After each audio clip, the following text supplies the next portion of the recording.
Hello and welcome back to another episode of Supercoach Insider. My name is Ben. And I'm Chris. And thank you for joining us for our episode, Season 4, Episode 27, Hot Topics for Round 6, Chris. Yeah, you almost got a little bit tongue-tied there. Season 4 episodes. We've pumped out a lot of episodes and a lot of YouTube content as well. Yeah, tongue-tied. That's one of my best features. That's what she said. Anyway, before you move on, please do like, subscribe, follow us on all our socials, SC Insider 100 on Facebook, Twitter, Twitch, all our audio platforms as well, Spotify, SoundCloud, iTunes, Google Podcast, Stitcher, TuneIn, PlayerFM, Podbean, you name it, we're there. I agree. Fallen premiums. Now, these are guys that you can pick up. Obviously, Lockie Neal, the big talking point for this week.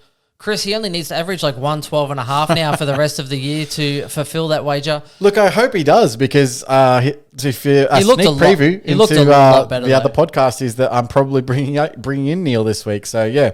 Hey, look, they can't all be winners. I mean, I brought in Walsh and you got to just sometimes bury that hatchet. So that's true. He did look a lot better. Now, the only problem is that they played a 2-game rookie basically on Lockie Neal saying, here, go learn some lessons, and played Lockie Neal into form. Go figure. Yeah, classic. Oh, look, let's play someone who's having his third game in AFL. Third or second even? Second or third. It was, very fresh. On Lockie Neal for the entire game. And he destroyed them, but he also, those goals that he kicked were at a premium because obviously there wasn't many goals kicked at that stage of the game. So when he kicked the goals, they were worth a lot more points.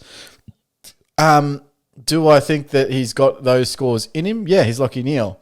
Do I think it's this week? Probably not. I think he gets tagged this week. Yeah, me too. Now, that's my concern. Curnow, it's funny because Curnow we consider one of the best taggers, and against Brayshaw, he killed him, and Brayshaw got a 66, whereas Boak got tagged on the weekend, and Boak still managed a 106. So do I think... Lockie Neal, you might be able to wait a week on him. You might.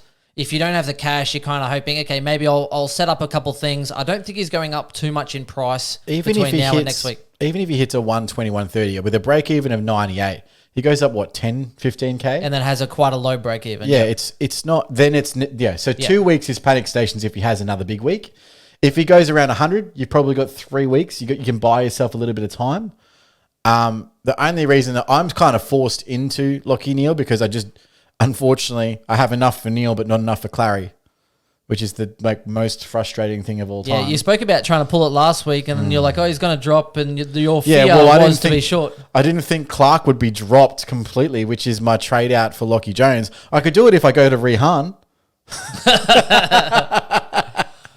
But obviously I'm not that silly. No. So unfortunately it's kind of put me in a little bit of a spot where I have to go with Neal, but we'll see how we go.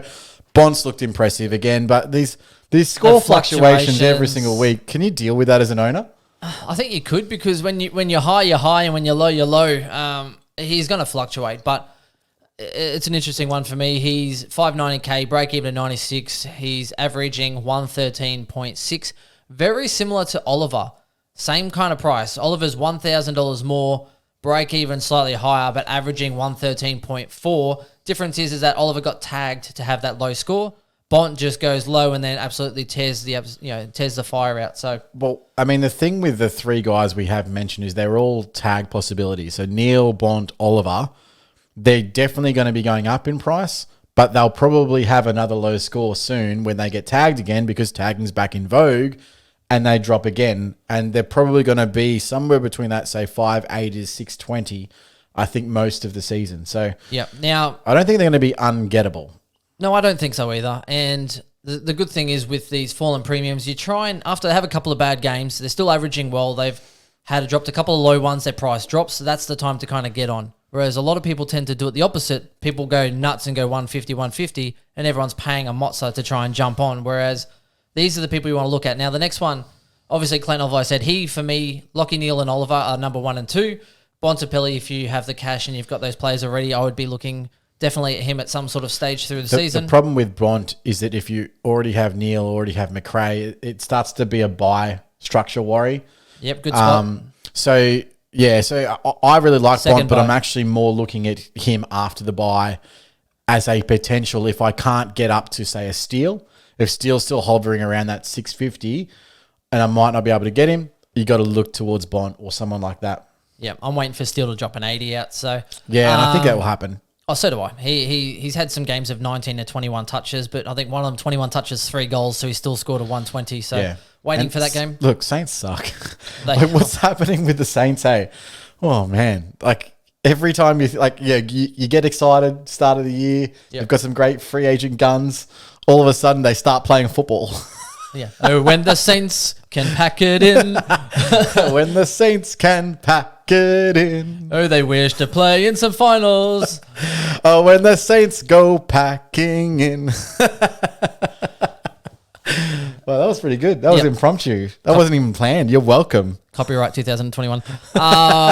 Luke Ryan, the next one, 543K, break even at 92, averaging 102. He is started off quite slow, chipping away without doing too much damage, but this week he looked back to his old self. He dominated. I'm not sure whether having an extra tall person back there sort of helped free him up a little bit, or whether that knock in his back has now kind of subsided, but he actually looked impressive. And we knew he had it in him. He is someone that has a really high ceiling, and his average can go from 100 to 107 quite easily. Well, essentially what they did is they just let him be free. They had not, like, he was just the 7th defender. I want to break free. They literally let him just run, which is good. And I think, that's what you need to do against Adelaide, because you need to have someone in front of Tex. And what we saw was an 85 from Tex. So what does that prove? You need to play 7 defenders against Adelaide if you want to have a chance at mitigating Tex. He looked a little bit worse for wears, though, this week, old Texy boy. Well, he was a bit sore, though, during the week. So he was. Apparently, he's got a calf issue. Yeah, he started off on fire, though. He still started off strong and then tapered away. It's like at half time, he switches it off. His afterburners have run out of gas. Are you thinking Tex is a keeper? I want to see him for one more week, because if this injury is persistent and he's not going to have a rest, there's no chance he can be a keeper. This might be controversial. He's made 190K. I think he goes well this week and next week, and then I think I'm dropping his ass. Yeah, I think... which other key forward is dominating like him? Now, Adelaide have won 3 out of, 5 games? And they've been competitive in the other ones. Like Gold Coast a couple of years ago, start off competitive, drop off a hill. I'm seeing the same from Sydney at the moment. Yeah, and Sydney. Yeah, so huge drop off from a lot of their players after they had an initial bang from the start of the season. Everyone's fit, everyone's fine. You've got these young kids all full of energy, and then boo. Well, Chris, when you're hard and perk and you keep rubbing them out, mate, it's hard to keep it up. This is true. You got to keep. It's hard to keep that momentum. Whereas the old timers, they can just kind of go slow and steady all day. The most annoying sound in the world. So look, you've also got none of the Roxbury. We always do that. Yeah, no, that's what I was. Yeah, I know. We always do. I was with you. With a tip of the cap, like so. Maynard, you've got there written. Honestly, Maynard just hasn't really performed. He's played a lot. I was like, Amelia. He hasn't really, lived up to last year's hype at this stage of the season. No. But he's still a good price, though. Yeah, he is. But do you want to bring him in? I think there's just a lot more defenders that are better. At this price... You're talking about Maynard? Yeah. Yeah, okay. You'd rather wait for, I'd rather even wait for Caleb Daniel to drop, and I suppose that brings us into our falling premiums to watch. Yes. To watch, let's start with the top end now. Jakey Lloyd, fallen premiums. He is someone who we said would average 110 basically, or just short of. Yeah, I think that I had him pegged at around a 112 average this season. So he's had a couple of lower games. His role is being impacted by the guys around him. However, I mean, look, what's his worst case scenario? 105 to 110, somewhere in there anyway. What he's averaging right now. So you're probably paying what you're going to get from him. Yeah. Well, if you don't have him already, 596K, break even to 154. I think in the next couple of weeks you want to jump on before his big ceiling starts to come back into fold. Yeah, and what we have seen from Jake Lloyd in the past is that he usually has 2 parts of a season, right? Yep, goes on a run. He does go on these big runs where you're like, oh, there's another 120. Oh, there's another 130. Not having him when he goes in those runs is hard to watch. Make or break. So he is someone, especially if you need a defender. If you have Ridley and you have like extra rookies and you want to look at an upgrade, I think he's not a bad option to look at coming up. Also, I do agree. Yep. Tom Mitchell, the next one, 549K, fallen Premier. How is the fall there, Chris? I wouldn't even get him right now. Honestly, it's frustrating as hell. Like, you can see that he's still getting the pill. He's not tackling like he used to, which is obviously impacting his score. But when he gets the pill in open air, he can't hit a target. It's so frustrating. And those ineffective short kicks really impact your Supercoach score, because it may say that you had a touch or a kick, but really, if you're not hitting that target, especially short, you're not getting any points. So it's just, his DT scores keep going up and his Supercoach scores just do not go anywhere. I call it the Taranto. It's exactly like the Taranto. I don't know. At least Taranto's getting Taranto's doing everything else. He's just not really hitting it. Does Titch get that back? I mean, what we saw last year is that he went on a bit of a quiet run at the start of the season, and by round 5, round 6, he picked up his tackling and he picked up his scoring ability. So I'm hoping that happens again this season and from maybe this or next week. So for those looking at a premium, you don't need to get him right now because he's obviously going to drop over the next couple of weeks. But I would still be keeping an eye on Titch for his scores and his form to turn around. Yep, I think it's coming. Adelaide this week, it would not surprise me if he does well, like a lot of other midfielders against Adelaide. So he is someone who, if you have the money, you could bring him in this week, even with a high break even. I know it's risky, but this is their run coming up. And I've been holding off for this run. Adelaide, Saints, West Coast. So I know West Coast aren't easy, but their midfield's shot. Yeah, their midfield's shot, so midfielders generally can do pretty well against them. Saints at the moment are a bit of a shamble, and it'll probably be a harder game. But again, if they're getting flogged, then you'll see people like McGrath, etc., just toweling up the Saint midfield. Yep. Then, so Adelaide's in that mix. Then you got North Melbourne, Carlton, Suns, and then Sydney, who have dropped a little bit. So. A little bit, and then Essendon, who again also have a pretty weak, well, not weak, but they can accumulate Lockie Neal, Lions, etc. Yeah, if they play Archie Perkins on him, it'd be a rude awakening. So this is a section where he could actually average 120 odd to get his overall average back to about a 115. So I don't mind this move. Now, could we be wrong? Yes. But they're the kind of matchups, those easier ones where it would not surprise me if he actually bangs out. Everything comes together. He hits his form, bangs out a 160 or 2. Yeah, I really hope this turns around because this could all blow up in my face. I mean, when I did the initial Neil trade, I went Neil to Ridley and Caldwell up to Titch. Now, in 1 week, that could have blown up in my face because I went, what did Ridley get? 31 and Neil got 157.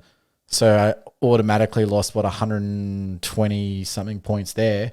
Plus, how's Titch gone versus anyone else I could have got? Well, versus Caldwell. Oh, yeah. Anyway, so I win that one. He's an interesting one there. Josh Kelly, break even at 128, averaging 95.2. He's 539K. He is dropping like it's hot. It's frustrating. When the pimp's in the crib, mate. I definitely wouldn't even touch Josh Kelly unless you see his role change. So that's what you got to wait. You can't get on Josh Kelly until his role changes. Correct. If he's playing forward, there's no point in bringing him in. Josh Kelly could have got 60 Supercoach points last week and this week if he wasn't absolutely blessed and kissed on the dick. Yep. 2 goals last week, 1 goal late this week. Scrape in that 90, right? He does. Every single week he manages to do it. Now, I'm an owner and I'm considering getting rid of him. I'm 40K. I can go to a Lockie Neal with better scope. And the reason is, Josh Kelly's a good player and I know he has potential, but it's his role. And we always talk about role, and we have so much evidence now. 5 rounds of crappy ass rollage. Role is king in Supercoach. We say it at the start of every preseason. Yep.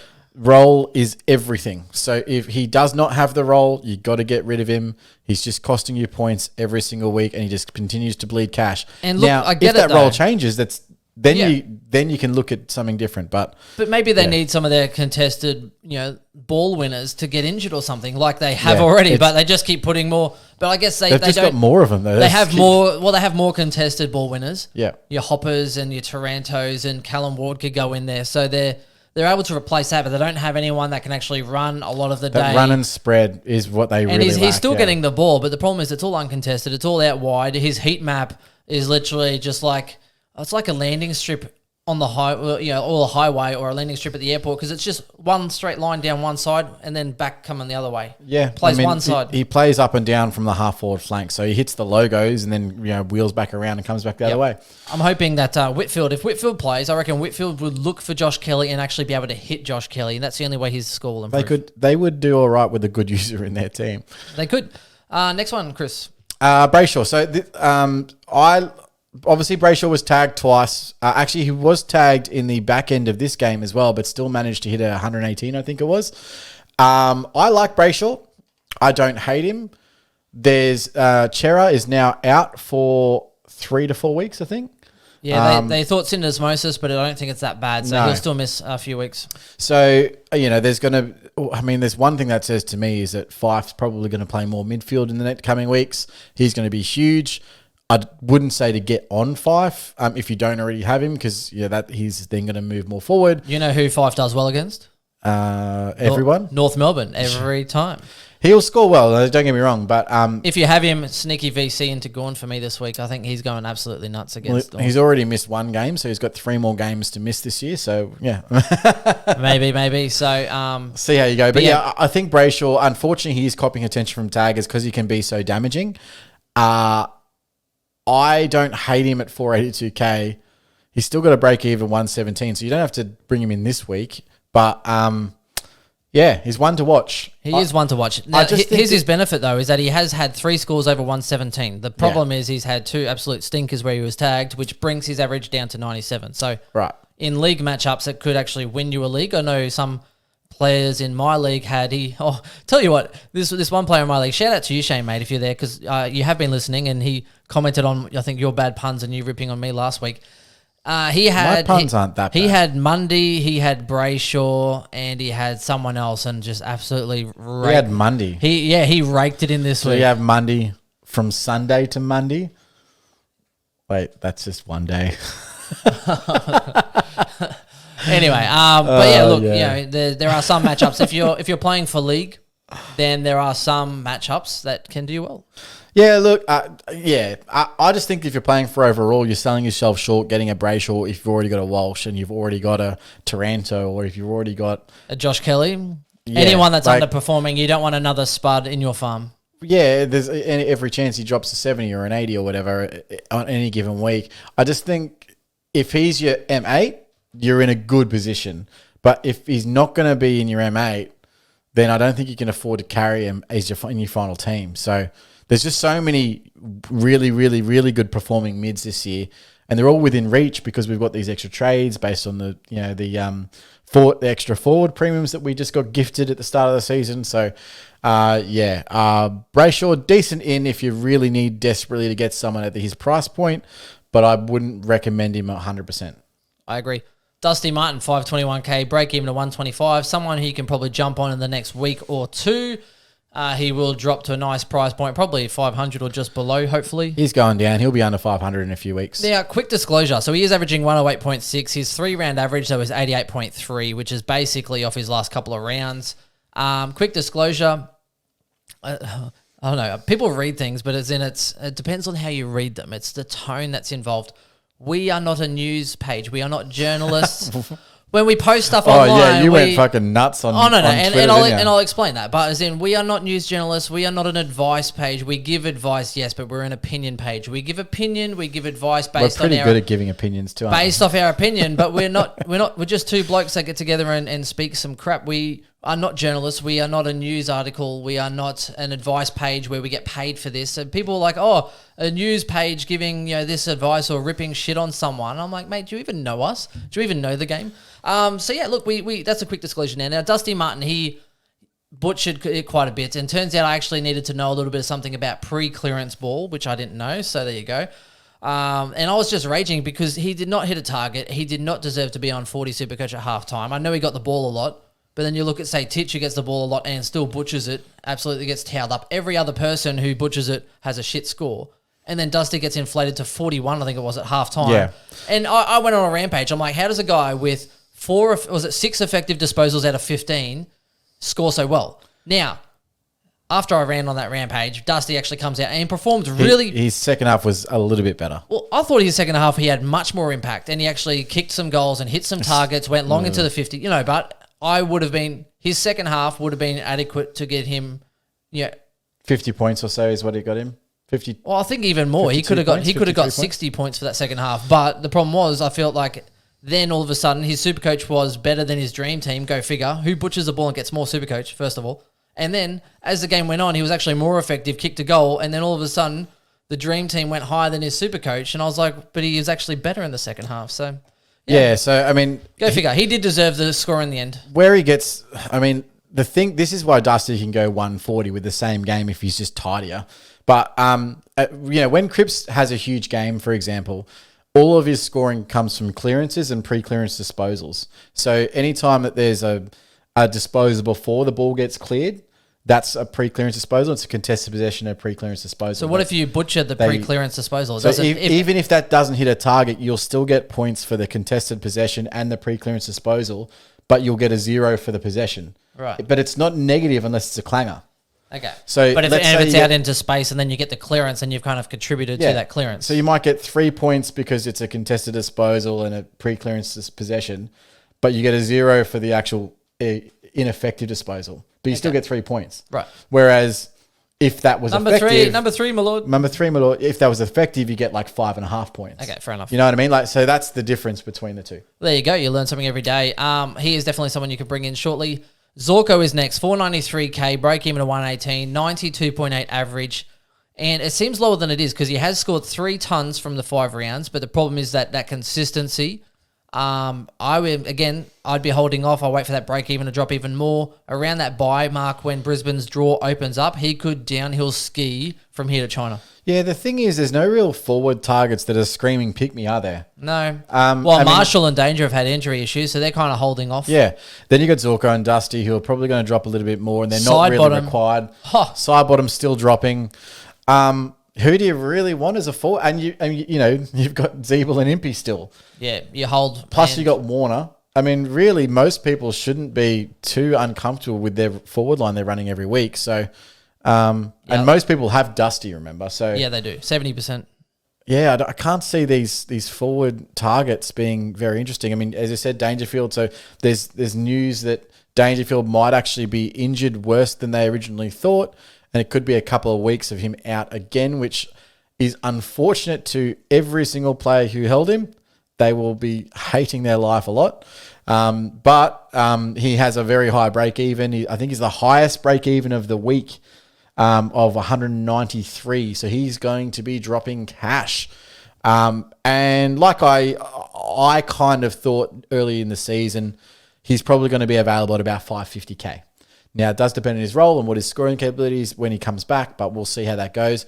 I don't plan on picking him up until the buy, and I really hope that that's sort of he's going to be around that price mark. Well, if he misses a couple of games, then it will be around that buy, which will be wonderful. It will be wonderful. Break even to 191. Yeah, it's good. Averaging 84, so he will drop cash and quite heavily. Now, I can't believe, speaking of side bottom, I didn't actually have him in my drop premiums list because he's dropped so far. He has dropped 95,000 in 2 weeks. He has gone to 492,000. Is he less than Zorko now? Like, how's that? 492. He is less than Dane Zorko in 2 games. Yeah, he's dropped a lot. He's had a couple of really bad scores. The 2% that own him are hurting. He scored a 93 this week. His role was marginally better, but they still performed very badly. I think moving forward now, so you don't have Adams and you don't have DeGoey next week, he could have a very big week this week. Is it someone you desperately need to bring in with a break even 116? Probably not. No. Would you bring him in at all? Unless I see him consistently pumping out tons, which he hasn't at all done yet. No. There's no way. But so we'll wait. It's a wait and see. 480,000 for side bottom though. Are you tempted? Yeah, of course. But there's just other priorities right now. Yeah, I agree. Again, your forward line's not your issue. There's 4 other guys around about the same price that are equally or... Yeah. Hey, he's also a forward midfielder, Chris. You could throw him in that midfield and get outscored by Goulden. Yeah, exactly right, yeah. Nah, not interested. Nah, that ain't me. How upsetting. His average is 20 points worse off than and threw it on the ground. Sorry.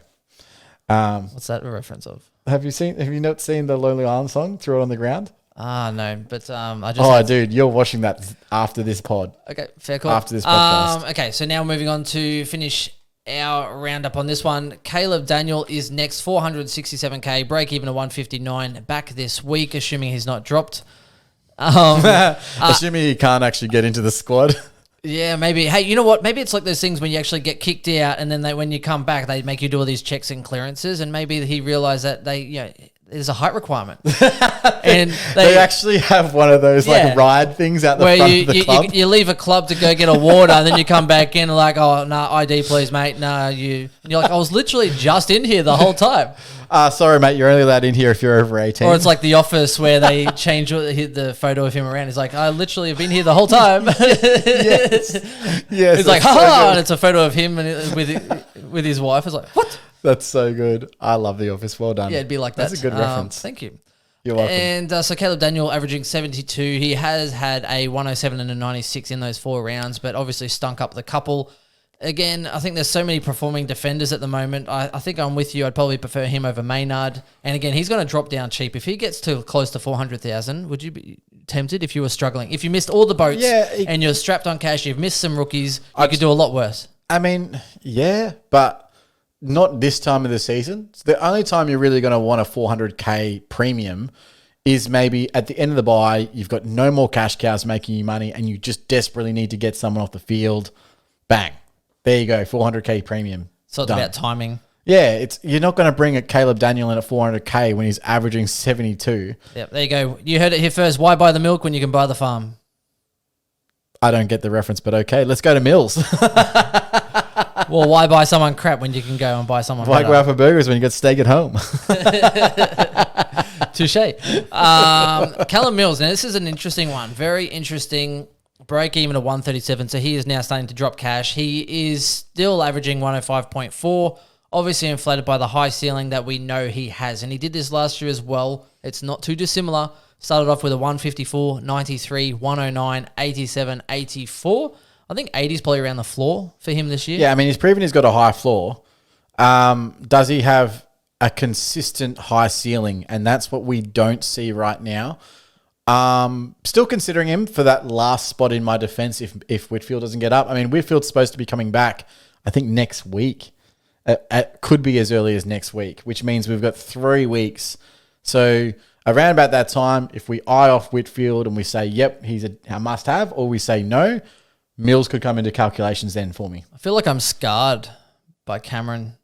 I don't know if I could trust any GWS player more than usual. If you listen to our last podcast for the last 2 years, we've said both times we are not starting a GWS players. And I start Taranto and you start Kelly. Yeah, and any circumstances, even if there's a fire, I'll drop kick that motherfucker. I'll burn his fucking house down. I just got a new nickname, Magic Man. You're switching movies now. Yeah, I know. That's what I do. It's the stupidest fucking name. Actually, it's pretty cool. Actually, it's a pretty good name. Slingshot, engage. What's a macchiato? Oh, dude, Just say you like really thin pancakes, no? Talladega Nights. If you don't like Big Red, then fuck you. What else? What was it? Lady Tampax. Yeah. I don't know what to do with my hands right now. Yeah, okay. Well, we're moving on. We've got to move on. Okay, so yeah, Mills, I agree. I considered bringing him a couple of weeks ago. I'm glad I didn't because he dropped an 87, 84 since then, and he's someone you could possibly get around that 500 flat mark, which would tempt me also. Yep. Again, most people have a lot of defenders, or the smart ones, so I think you're kind of tossing up between Houston, Mills, Whitfield, and I don't even mind the ability to swing lead into that midfield mix at your M8 to give you that flexibility because there are so many performing defenders. Laird needs to pull his finger out. What the hell, Laird? I'm so sick of your 90s. We could have done without him. Yeah, right? We could have led him alone. I don't know how much not having Rory Sloane impacts his scoring ability. And that's concerning because as the primary midfielder, as the only real midfielder in there right now, he's sucking. And I think he needs that big inside bull to help get in the ball a little bit more. So, we'll see how we go moving forward. But his use has been down and role's fantastic. He just hasn't been scoring. So, come on, Rory Laird. Pull your finger out, mate. So that wraps us up. Let us know what you think of the new feature and if you like the format, etc. How are those timestamps going on YouTube? If you aren't sure about timestamps, also in the Podform platform as well, click on the information and the timestamps are actually listed there. YouTube, you can actually just click and skip through to the sections you want. If it helps, on the line on the podcast platform. You can And just subscribe to YouTube, just saying. Yeah, correct. Podcast, so the information's just there, so you can have a look. Hey, I want to know about fallen premiums, etc., or specific players. Then you can actually see what time we speak about it and just go to that. Or if you miss something, you can always go back and listen. Yep, absolutely, mate. That wraps us up. And look, until next time, guys, we'll see you soon, and we'll talk again later. Catch you later, guys. Bye. Cheers.